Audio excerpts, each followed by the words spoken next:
You know, I guess I'm just getting old because the type of stories and the type of games and the type of movies and the type of TV shows and the type of comics that used to be made when I grew up, right, and that I enjoy, takes effort to make, I suppose. It takes, creativity.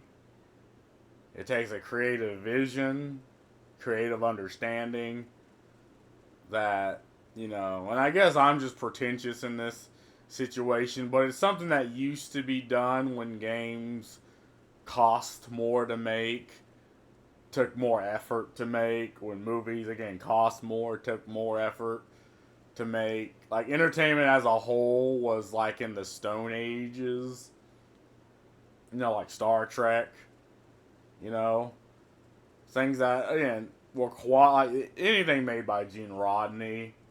Like, he made Andromeda, like Star Trek, Stargate.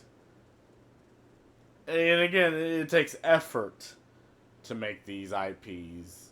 But, and again, it's like a brand. Like, it takes years to build a brand, but we know it only takes, what, a couple, like, seconds to destroy your brand. Like, we know this with Blizzard and Diablo. Like, it took them literally a whole sentence, the "Do you not have phones?"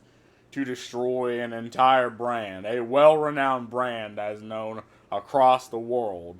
Like, America was colonizing people through their computers with uh, World of Warcraft and with Diablo, only to have them shit on all them consumers just because they wanted to make a quick payday. But it's odd, and then it's why you don't see original things anymore. You don't see, all you see is remakes, remastered, prequel, sequels of the same shit. It's why they're bringing, but they're making yet another Star Wars that no one's gonna care about. It's why they're bringing back Tomb Raider. It's why they have a Fallout TV show, a Borderlands movie, right? IPs that sold, but people, but the people genuinely believe, the people that are snatching up these IPs genuinely believe they can do better, they know better, they have the moral authority to do better. And unfortunately, the market is not on their side, right? It's like you can shame the market, you can shit on them whenever you want, you know, but you cannot use the force to pull my wallet out my pocket and hand you my cash. You fail to do this, and to your horror and dismay, and you cannot force people to just consume product, right? You cannot shame people into consume product. It doesn't work that way, right? And when we know this because anime is absolutely blowing Western entertainment and Western media out the water, and they're not even trying.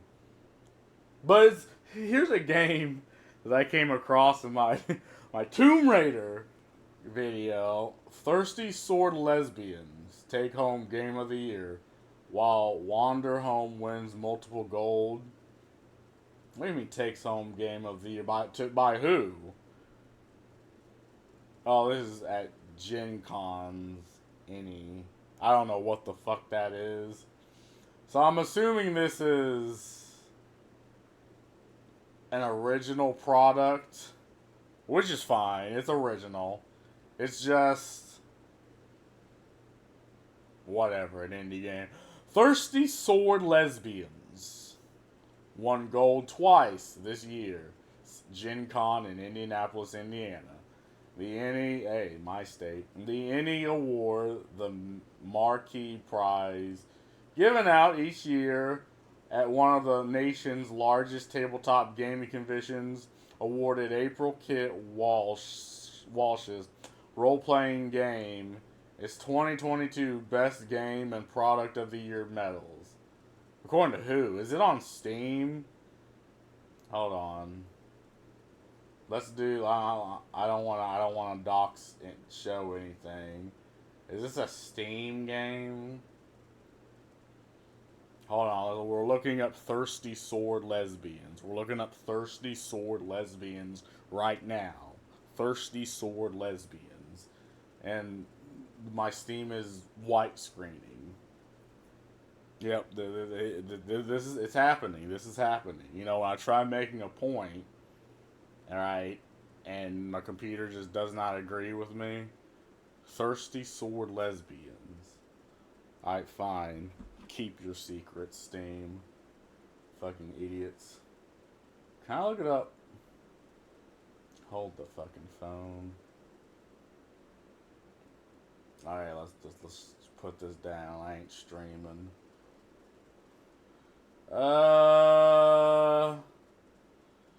Copy. Fuck. That's back to my Tomb Raider. Paste. Smack.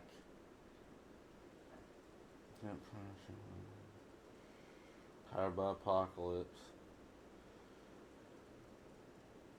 Okay, so they made a bunch of games I haven't heard of. It's weird that it's a tabletop game, because I think games like D&D would be better. I want to know if... Oh, it's on itch.io. For $15.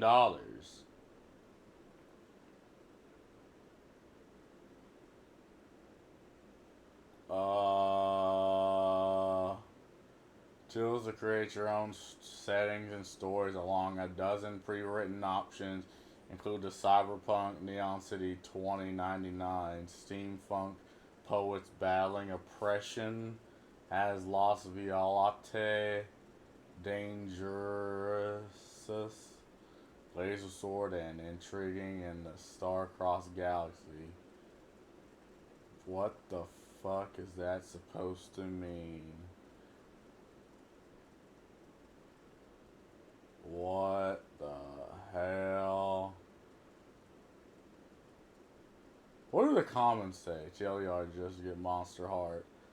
The whatever rule set in TSL isn't fit for a kind of sandboxy universe system that a game attempts to be. For the 36 pages dedicated to settings, it should have gone entirely to one unique setting that complements all of the different playbooks available.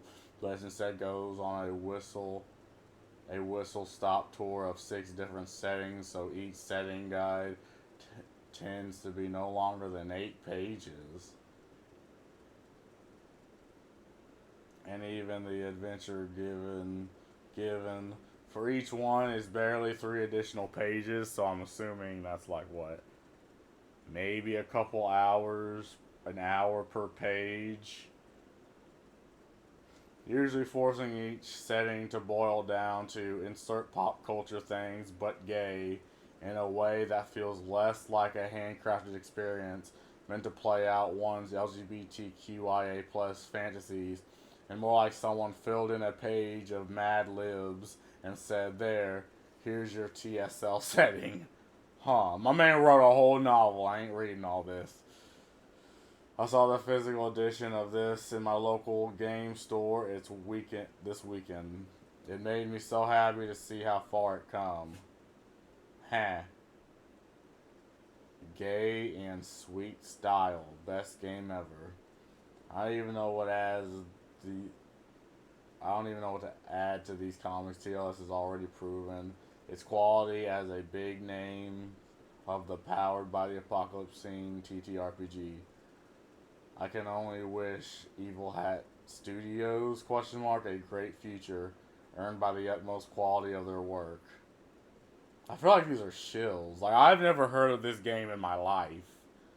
But then again, I don't play, like, tabletop games. I used to play Yu-Gi-Oh! I was a fucking menace at Yu-Gi-Oh! I play D&D. I don't know, I just don't believe just some rogue. I mean, it's probably the best shit you have ever seen in your life. I love games. Are there any plans to start Kick Playbook expansion and other supplementary materials? I'd buy the hell out of any of it.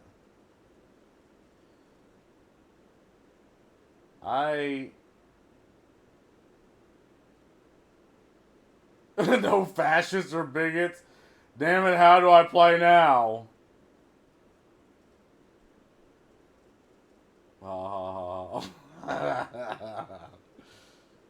Starting to do. I am struggling, so don't have money to pay for this hobby, so you can imagine how touched I would be if I saw a free copy of this game. Levi is truly the kindest hat in the world. I don't. Okay. This probably isn't the best source. This guy's pretty much saying, oh, there's a better product. You have a lot of people shilling for it. Someone's memeing, but I think someone's taking it serious. A lot of shills.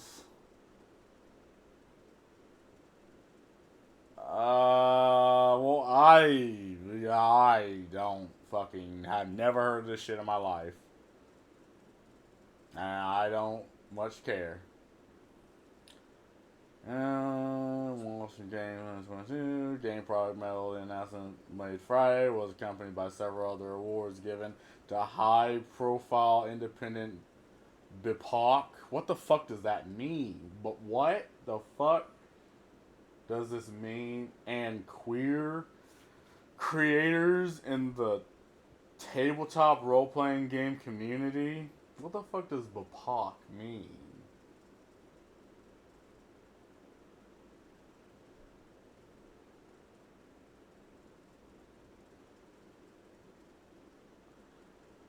Black, indigenous, and people of color.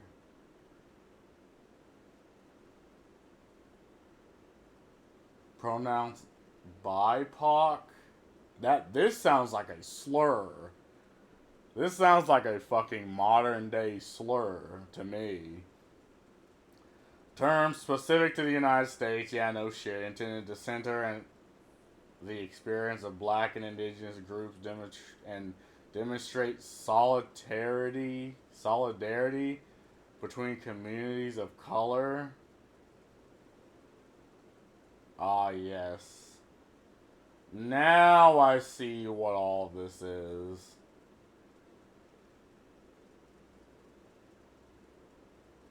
You know, I notice how all the seats aren't really full. What the fuck just happened? Fuck, I went back.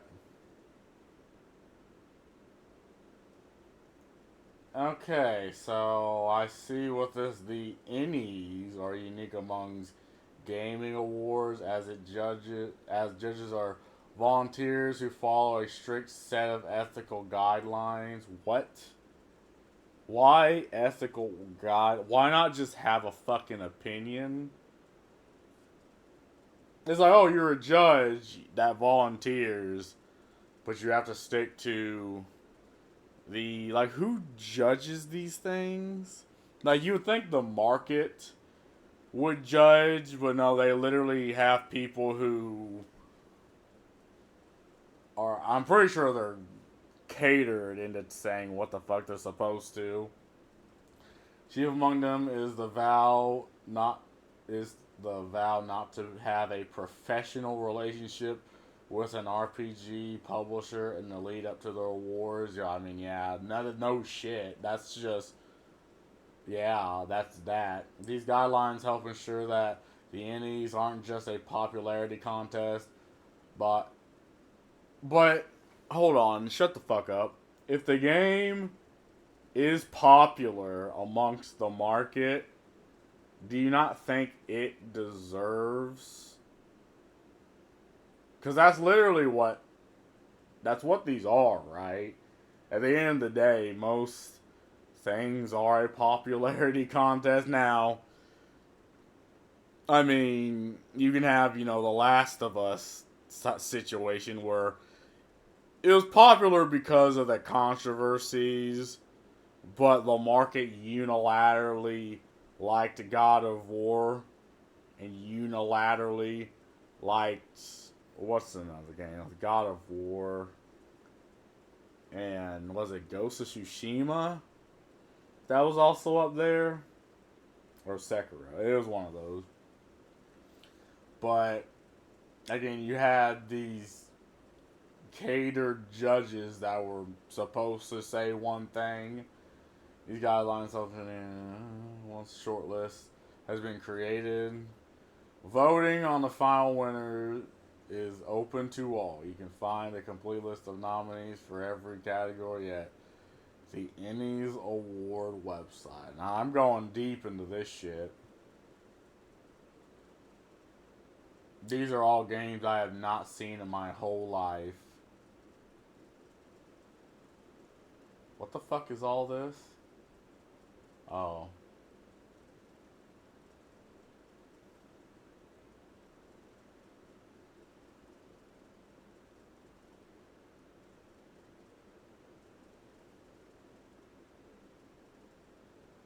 I mean, tabletops are kind of niche.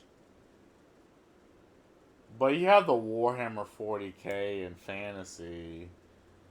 You have D&D. Again, I've never heard of any of these in my life. I'm just assuming best cover interior.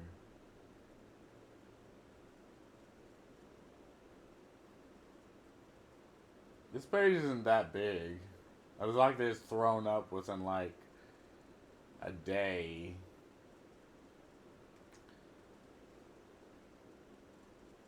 You can find the full list of any awards on Twitter.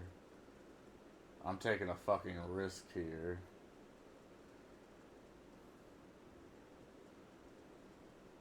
Fan base collaboration of excellence in tabletop role playing game. Annual fan base. Following. Only 8,000 followers.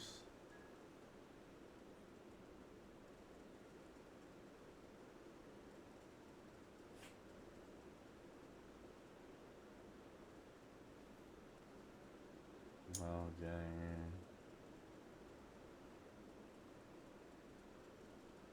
So you have a lot of posts.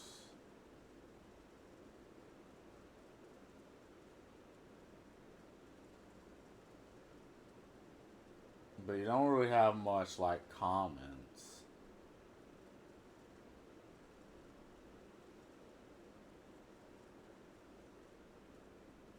I mean, if it's just a little thing that a couple of people want to do, it's whatever. I ain't shitting on the fact that it exists. I mean, it's whatever, but it says it's the most popular, and I'm looking at the Annie Awards. It's only like what, 8,000 people, right? Like YouTubers get more followers than this. Even like whatever, I sure as hell don't have that much, but again, I'm not apparently a annual fan base celebration of excellence in tabletop role playing gaming platform. I'm just one goofy dude. Hey, I'm not shitting on the fact that this exists. It's whatever. I'm just this game popped up. I'm like, huh, huh. Thirsty sword lesbian. And again, we know how entertainment's going nowadays. It's like, oh, dude, we don't care about like the setting of a game or the story or how much money it's made versus how much it gets. So if the so rather not the market enjoys the game, it's which pixels on the screen, like what do they like to fuck? What is the melanin count of the pixel? Does that pixel have a vagina? Does it identify as having a vagina?